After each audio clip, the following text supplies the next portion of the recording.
Perfect. All right. Well, today we are here at the Green Burial Chronicles with Morgan Oaks. With me is Chaplain Anna Maria Morar. So this is going to be really fun because you are one of the families Yes. at Morgan Oaks that we deal with pretty much day in and day out. So you guys are regulars. We absolutely love you. You do a lot not only for us, but for other families. For the community of Morgan Oaks. So I'm really excited to have you here. So thank you for taking time out of your day and driving around and finding us. Thank you. Thank you, So Stephanie. you're welcome. Okay, so before we dive into the deep conversations, tell me a little bit about you. Like, how did you get into respiratory therapy, chaplaincy, all the things? That's actually quite a story. So when I was in college, I was actually an art major. I'm an artist, so I paint, sculpt. I do a lot of art mediums. My favorite thing in the world. And then I was married at that time, and the person I was married to said, "Hey, what about respiratory?" So I said, "Sure, why not?" And I looked into it. It looked really interesting, and I love giving back to people, community. I'm a giver. That's my personality. And when I first got into respiratory, in my mind, I thought I would just help people put on oxygen. Little did I know it has a whole genre of so much more, and it actually turned out better than I thought. And as I believe, I believe in the higher power, so I believe it was my calling where it would lead me to the right place. And in the process of being a respiratory therapist, I got upgraded to respiratory care practitioner. And then while I was doing that, I met a lot of patients and clients, and a lot of them they're grieving. They're going through trauma. They are experiencing a lot. Most people carry burdens and pain of an experience they had in their entire life, even till their deathbed. And so, because I saw such a need, especially they're hungry for spirituality, that's what led me to become a chaplain. Okay. And it really made me think. And I've been doing respiratory care for over 20 years now, Wow. a very long time. And that's what led me to be a chaplain. And then I went to my church and I said, "Hey, do you guys have a chaplain program?" They said, "Yeah, we start next week." So that timing couldn't have been planned better. So I got interviewed twice because they do interview. They're very thorough. That's And great. then they asked me a bunch of questions, and then I got accepted and I became a chaplain. So that was my how I got through it. So tell us a little bit. So how long have you been a chaplain now? About 2 years now. Okay.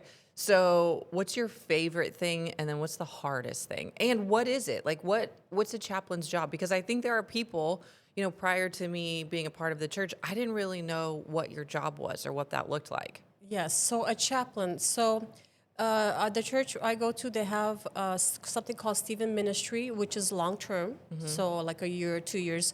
A chaplain, we're kind of like spiritual first responders. Yeah. So if there's a crisis or emergency, such as a family member in a hospital, you want somebody to be there for them, to pray for them. If you have a family member, it's because people think chaplain is all hospice. It's not hospice, it's spirituality. It's us being there for them, praying for them. Even being with what I call the gift of presence. I call it a gift because it is a gift. It is. And so being present with the person that's going through something. So chaplaincy is like a spiritual guide or counselor. We do prayer. Some chaplains sing to family members. So depending what the need is, we have a hotline. If somebody wants to call and just somebody to say, "Hey, will you pray with me?" Or to help guide you in the right direction, that's where we're here. We're like spiritual first responders. The police, a lot of, even like the military, they have chaplains. The police for emergencies, so like a car accident, for Yep. example. That's what we had training on. Even if there's a car accident, somebody calls, we go as a chaplain and pray with them, yes. That's really cool. And then the other thing we do is funerals. We do funerals, so if somebody, is going through that, some chaplains do the processing, and they do that as well. Cool. What's your favorite thing and hardest thing? My favorite thing, I love people. Yeah. I love talking to people. I love getting to know them. I love just being there for them. The hardest thing is when you are coming to a person that is on hospice. It's their last moment, their last breath. And those moments are hard because you see somebody dying, somebody that ended their life. And for me personally, it was a little easier just because I do that in the medical field. And so I've seen it firsthand for 20 years. But as a chaplain, it's still hard. It is. It is, and even especially when it's a family member, it's much even harder. So you can't escape it. It's just a part of life. Yeah. It is hard. I remember when my dad, in his last few hours, requested one of the chaplains from our church. And, it was really cool to see the church work so quickly to send him specifically. Yeah. And he came, and I know you guys probably do this too, but like he knew my dad. So he brought a little stuffed dog. And you could see my dad go from being nervous to just like Yes. relax. And it made my heart so full. And I could never be so grateful for the church that he attended, that they would send someone so quickly and that they would move mountains to get the person that my dad requested. So Yeah. you guys have a very serious job. You have a job that I think there's a lot of people that don't understand it, but it means a lot. Like it meant a lot to my family.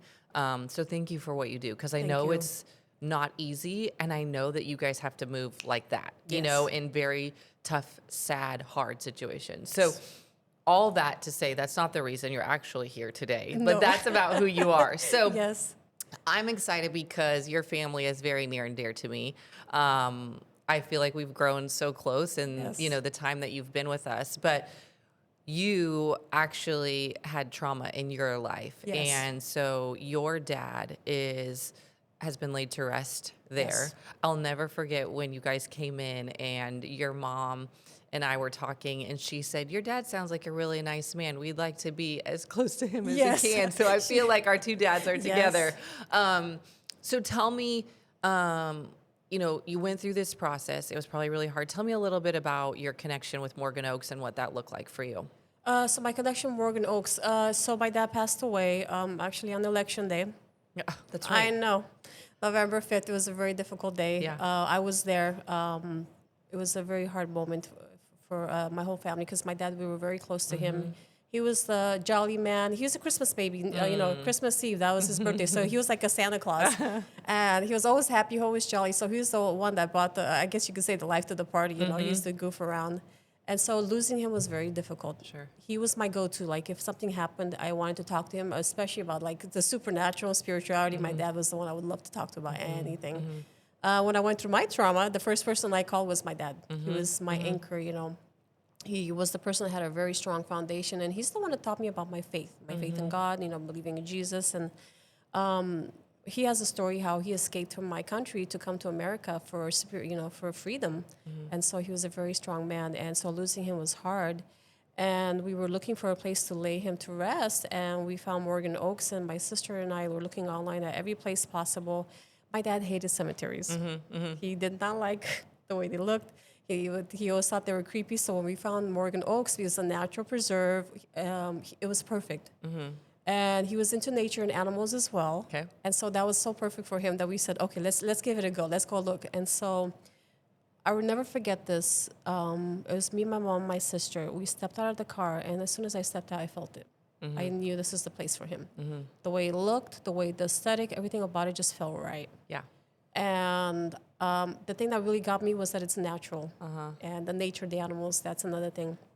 And so we called you. I remember that, I'm like, hello, this is Santa Maria. And so since then, I knew Morgan Oaks, but a little did I realize it will become something more Sure. than what it's become so far. And you guys are, to us, like to my family, you guys are like family. It's like we're part of a family now together. Yeah. And so it really does mean a lot that my family's there.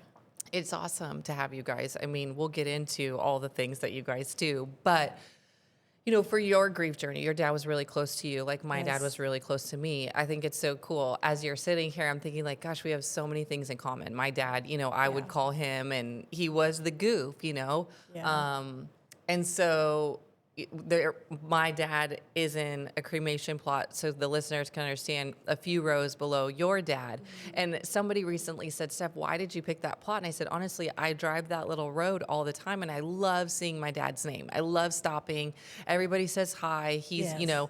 And so same thing for you. Yes. I use my dad and your dad as the stopping points, because we'll talk about your plot in a minute, but it's just so nice to have a place to like go. I know he's not there, right? Like Right. he's not there, but it allows me to grieve there. And so Yes. talk to me a little bit about your grief journey, and what that's looked like for you and your family. So my grief journey, yes, and my family, And that's the same reason we put my dad there, because my mom said, I want to close the road so I can see him. I Yeah. said, okay, sure, whatever you want, because it's her husband. So Yeah. we want to respect my mom too. But same thing, my family, my grief. So my family is very close. My grief journey, it's never easy. Right. I mean, we have to be realistic. It's never, you can't just wake up one day and puppy dogs and Yeah. rainbows and everything's peachy. It doesn't work that way. My grief journey, it's all over the place. Some days are good, some days are not. Sometimes, if I look at his pictures, I still have difficulty, especially like ICU pictures. I don't sit there looking at the pictures. But my grief journey has been because of my understanding. I believe personally, my medical background. I finished becoming a chaplain right before, so the timing of it was just right. I had that extra training, which I thank God for. I feel like it's prepared me for this, but again, it's never easy, Right. and it has been a challenge. I have to be realistic. But what really made it easier is, like you said, walking by every day, seeing his plot, being there, walking around, that really has helped. My family being connected together, we talk about the happy memories, the positive stuff, the good, funny, goofy stories. And that actually, and when I had my training, we were trained that that's how you helps you grieve, is the happy memories, remembering the good things, because that's what helps you and your nervous system too heal Yeah. when you're going through that grief. And so Yeah. that's how I did my grief journey, is by remembering. And I would say, oh, remember when Dad was putting on, I remember the time when somebody had a green wig, a woman's wig, and he put it on. I still have pictures of it. And he was goofing around, and he was like, look at me. And it was cute, but he was just being goofy, his goofy self. And so I remember memories like that. Okay. So I love that. I do that too. It's funny you say the ICU picture, because I have those saved in my phone too. And I don't look at them often, but when I Yeah. do, it takes me right back to that moment. And that was really hard. I remember for years, I could still hear the hospital beeps and the bells and the whistles, and like that never goes away. It doesn't And go I away. don't like looking at those photos. I like looking at the photos of my dad fishing at the baseball games, but Right. there are moments where I go back and I remember that. Yes. So tell me a little bit about what you specifically, your mom, your sister, your brother has to, because for the listeners, Christian works now at Morgan Oaks. He's Yes. been such a important role lately to just help us out there. He's so kind and so gentle, and we love having him there. But outside of that, what do you guys do on the regular to help your healing journey? Because I think for a lot of listeners that haven't been to Morgan Oaks, they think of, oh, it's a cemetery. And we have so many people like you and your family that visit often. Yes. So tell me a little bit about your visits. What does that look like? What do you guys do for that? So our visits, yes. So my dad also loved flowers, and we follow Morgan Oaks' guidelines, make sure we're not doing anything too crazy. But we're just basic flowers like marigolds, for example. My mom wanted to put marigolds. My dad loved those kind of flowers. So what we do is we put flowers for him. So that was one way we helped us with the grieving, actually. Another thing that we do is come and we have walks. So we come every other day. And we do our walks, and the walks are not that long. Sometimes we take a 10-minute walk, 15-minute walk. And then the other thing is we come every other day just because of the flowers. We water them, so we want to make sure they're preserved, so we water the flowers. And we started doing that. First started with one, then two, then a couple of rocks, and now his whole plot's covered in flowers, of course, following guidelines. And actually, that helped us. It helped us with the grieving. Coming every day for the walks, coming every day doing the flowers. And then the other part that I love is the animals. I take pictures all the time of the animals. Of course, I don't take pictures of people's plots, but just the trees and the animals around. I have pictures of a deer that came through. I have the different types of rabbits. There's the cottontails, and then Yeah, there's they're the so hares, the really big rabbits with the really long ears. I have pictures of those. A bunch of unique bugs. Even spiders. There's like a furry, orangey spider. Don't tell people that. They don't want to hear about. Just But kidding. that's only rare you see them. But my point is, there's a lot of unique things there, and we come for our walks. And going on the walks and doing that has actually helped us in our healing journey. Yeah. And it also has helped us with the grief. And then the flowers, too. That really has helped. Because we come by, we see them, it actually brings us, it brings the happiness and those, what is it, the endorphins, Yeah. Yeah. It's so true. So for our listeners, if you're new to this, we have 3 miles of walking trails. And I Yes. remember when my dad passed, much like you guys, just walking on that trail. And talking to him or just like getting out in nature is way different than going to a regular cemetery and you Yes. go and you just drop flowers and then you leave, you get in your car. My grandma is buried at a regular traditional cemetery and you just kind of go, drop off the flowers and you're like, all right, cool. And you leave. Right. Whereas like Morgan Oaks, you walk to it through, the little walkway, the road, and you Yes. see all those animals and it's so different and it's helped so many people with their grief. Yes. And they're processing through for everybody, death is traumatic. There's never a good time because someone's 91 doesn't mean it makes it any easier. Obviously, if it's unexpected, that is harder, but death is death and it's still sad and we miss our loved ones. But being able to visit and walk out there and just be in nature has changed so many people's lives. So for the people listening, Anna Maria and her mom do this really cool thing where I call it gardening your plot. So they have these beautiful flowers, they water Yes. them. They're not big, huge flowers. So for the listeners, it's not like a rose bush or anything No. like that. But this is what I think is so cool is some people do rocks, some people do flowers. And so eventually we're going to get into offering and discussing what we call, tell everybody the name of the new thing that you're going to start. Oh, okay. So I'm starting something called Poppy Fields Memorial Tribute. So it's a tribute to your loved ones, and it's basically gonna be the same thing we do for my dad.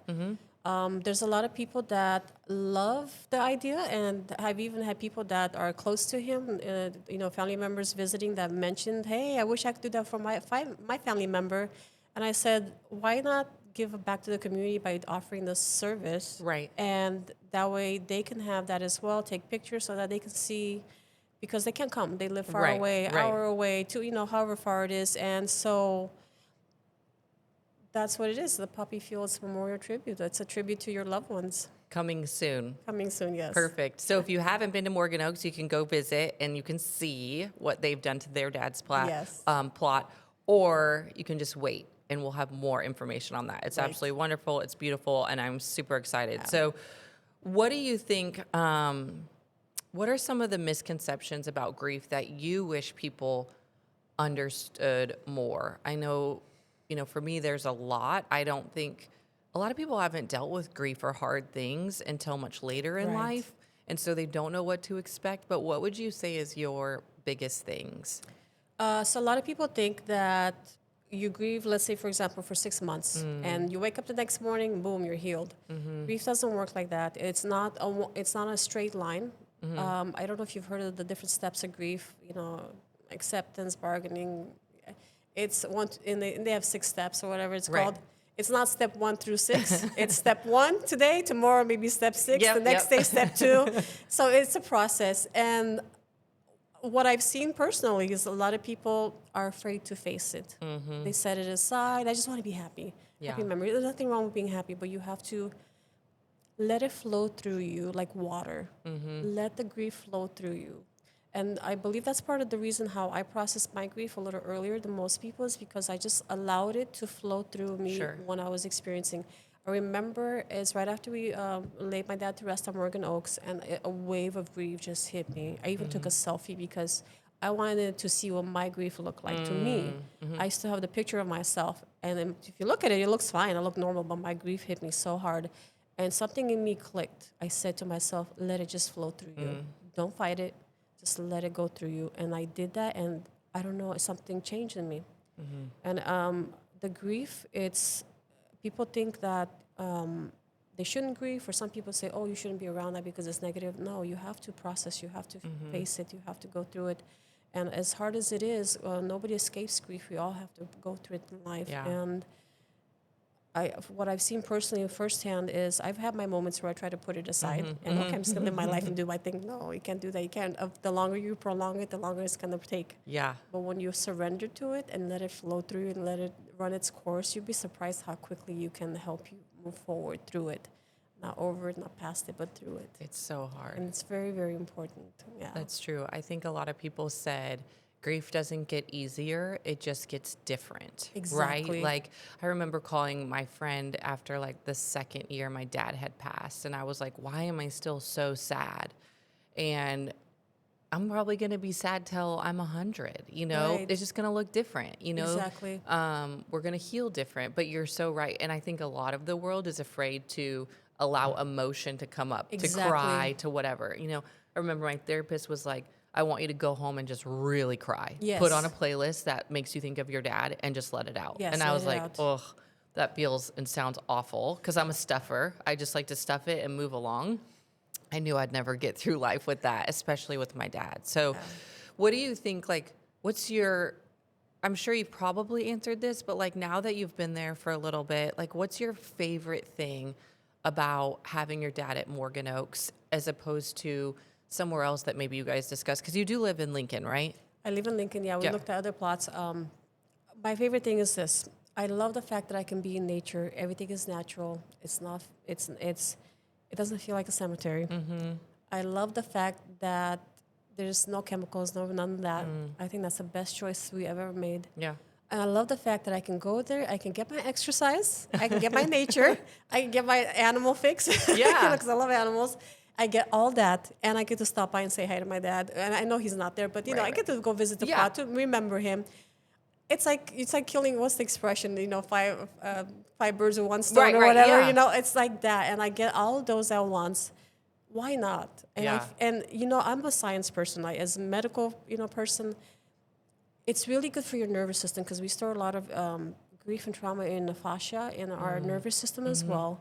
And by walking, actually walking, number one, walking, the sunlight, nature, and animals are four major ways you can heal, Wow. and especially grief. And so for me, I see that as a win. So that's why when I go to Morgan Oaks, I absolutely love it because I get all those at once. That's so true. Yeah. And it's so, so important to help with the grieving process. And so that's what I love about it, and that's what I helps love that. me.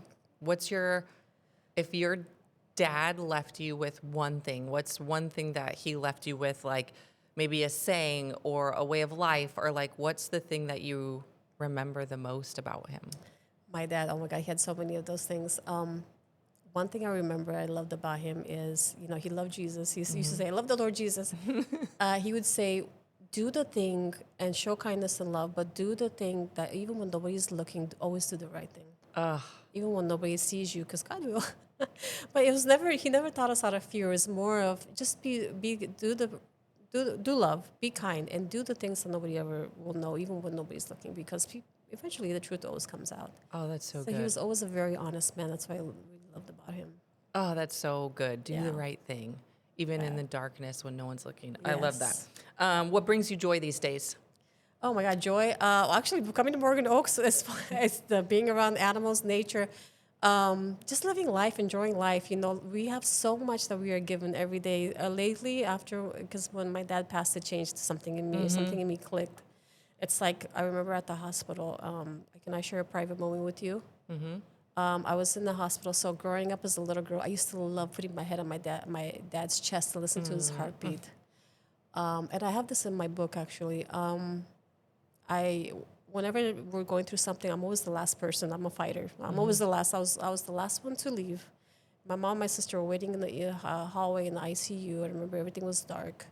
And I put my head on his chest, and there was no sound, no heartbeat. And something in me clicked then. It was like a surrender of my personal trauma, of everything I was dealing with him. And it really made me realize we have so much that we're giving everyday life. And even food, the sunlight, the air we breathe, that's what gives me joy because that's what makes us alive. Just the fact that we're human, that we have these experiences in life, the good, the bad, and the ugly. Sure. But that's what gives me joy. It's just being alive, being here. So I'm grateful for it every day. I love And, that. And I have to say this to the listeners. They're probably like, gosh, what does Stephanie pay Anna Maria to say all these great things about Morgan Oaks? You guys, their family is out there every day. Yes. They are always doing kind things. They make blackberry jam out of our blackberries. They made me a quilt. Your mom made me a quilt. Yes, Like, it's just my family. it's just, these are just good people that, you're grateful that, and I'm grateful that the owners of Morgan Oaks made a space like this because Yes. honestly, I'm Me grateful too. to have my dad there. I'm biased maybe a little bit because I work there, but I can't tell you the joy it's brought me to have him there, to be able to help families like yourself that are grieving. And we've built a community honestly there with people like you that look out for each other, that if you see something on someone's plot that doesn't look right, your brother or you guys are always Yes. telling one of us, or you're fixing it. And so Yes. I love that that's what we've created out there. So that's so beautiful. And I love that about your dad. Like, what a great story. I remember being in there. We're like the same person. Oh my gosh. Being there with my dad at the last moment and holding his hand and just waiting. And like, it's hard. It's Yeah. really hard. Yeah. So if your dad could be here for this conversation today, what would you want him to know or hear? Oh my God. What would I want him to know? I definitely miss him. I love him and miss our talks, but I know he's in a good place. I know he's with Jesus, and I'll see him again someday. My dad and him are probably up there hanging I out, know. right? Probably having a good chat. That's my Laughing and daughter. doing all the things. Okay. And then is there anything that, like, for someone that's listening today that's grieving or someone they love, and is there something you hope that people take away from this conversation today? Yes, my hope is this. I know it's hard. I know it's painful. Maybe you're there crying right now. You can get past it. You can get, not forget about it, never think about it. You can move forward to where you can actually live life again and live with this new normal. Yeah. Because it is a new normal. Yes. And once this changed, I remember when my dad passed away, just from my chaplain training, I told my mom, I said, don't be surprised if people come up to you and tell you things that are mean and unexpected that you're like, whoa, what were they thinking? Yeah. People are going to do that. But your grieving process and your own journey, it's your journey. Go at your pace. Give yourself grace. Yes. Be graceful with yourself. And it's okay to cry. It's okay to grieve. Some people grieve differently. Some people laugh. Some people cry. Some people, I'm more what's the word? I'm more of an introvert, so I like my quiet time for an hour just to think and process my thoughts. Just how I am. Everybody's different, and so give yourself that grace to process the grief. And number two is don't be afraid to face it. Don't be afraid to go through it, because it is a part of life. It's a part of our lives that we all have to face someday. Yeah. And grief, it makes you stronger. People are does. very strong, and live life again. Be grateful for what we have. It's very, very important. Let me ask you too. This Yes. question just came to my brain. Yes. Your dad's, the journey, I don't know too much, but did you know your dad was sick for a long time? Was this something that was very quick? Were you expecting it? No, we were not expecting. Okay. So my dad had cancer. Okay. He had a rare form of brain cancer in the testicle. So he was the Okay. first case. So they didn't know, very aggressive. In a month, it grew to the size of a bowling ball. Wow. Because it's brain cancer in the testicle, they didn't know what to do with him. So they did all kinds of tests on him. He did chemo for 13 years. Wow. It's a miracle that he's even alive for 13 years. The doctor told him, I might be able to give you 10 years. So the fact that he was 13 years after is a miracle in itself. Okay. But they told him he was cancer-free. So that's why the death was a little bit unexpected, because we were like, oh, great, he's cancer-free. He can start living life again. He's Yeah, getting healthier. So we really don't know what caused it. We really don't know. We didn't do autopsy. We just didn't want to know. It's just, he already been through too much, his poor body. Yeah. And so we're really not sure, but he was sick for a while. And Okay. so it could be something new that popped up. We really don't know. And so, but it was a hard process to go through, But you had 13 great years, Yes, that's pretty yes. crazy. Yes. Wow. A very long time. And I hear that, and I think to give people hope that are listening, God is good. yes, always. But there's so much nowadays that I think if you are struck with that diagnosis, don't give up. Don't No. throw in the towel, Yeah. because, we hear things all the time like, oh, you have 9 days or 9 months. And so, like, let's really live for the 9 months. Let's live for 19 months, 19 Exactly. years, because you just don't know what your body's going to do, what Jesus is going to, there's so many things that could happen. Yes. So the diagnosis sucks. Yes. But what if? What if there's more? What if we can get through this? Exactly. And that's really my dad unfortunately was diagnosed and passed within, 7 days. So that was quick. That was Wow. very unexpected. Wow. But that was his journey. Your Right. journey was 13 great years that you got to Yes. spend. And whatever took him at the end, again, you're much like me. It doesn't matter. Exactly. It was his time, and it does matter, but it's why dig into all the what ifs, Right. So I asked that question because I think some people listening, like I could say, oh, Anna Maria, my grief is different from your grief because it was so quick. Right. And like I said in the beginning, and you probably would agree, grief is grief. It doesn't matter if it's 7 days or 17 years or 17 billion years. When someone passes that you love, it's hard. Right. And I think it's important for people to really understand, listen to these podcasts, and how can, everyone's grief journey is different. Yes. What can you take from those pieces? So thank you for sharing your grief journey about your dad, and thank you for sharing Yes. all your things. Just a couple last fun questions about you. Okay. Okay, ready? Yeah. What's one word that describes your dad? Only one word. Kindness. Kindness, great. Favorite place to find peace? Believe it or not, Morgan Oaks. Yes, I love that answer. What's bringing you hope right now? Oh gosh, I have hope right now in Jesus. Love He that. gives us hope for the future. So good. Always. Coffee or tea? Tea. Interesting. Sunrise or sunset? Sunsets. Ooh, at Morgan Oaks. Her dad is Yes. placed at Sunset absolutely Bridge, love it. and there's beautiful sunrises and sunsets there. So many pictures. Mountains or oceans? Mountains. Good one. Okay. And last one for our lightning round. One word that describes healing for you. Grace. Oh, so good. Anna Maria, thank you so much Thank for you so much everything for today. having me. I love something that you shared. It's not getting over loss, but it's about learning to carry love in a new way, carrying that love for someone that you've lost in a new way. It's a reminder for all of us. You're not gonna get over it, but you're gonna get through it. So Right. thank you for sharing your heart, your story. Everything about you guys is wonderful. And so if you're listening, you can listen to this on every platform. We're on Instagram, TikTok, Facebook, YouTube, and again, Spotify, Apple Music, all the things. So thank you for listening. Walk gently, remember deeply, and celebrate the legacy of life. Thank you. Thank you for having me. Yes.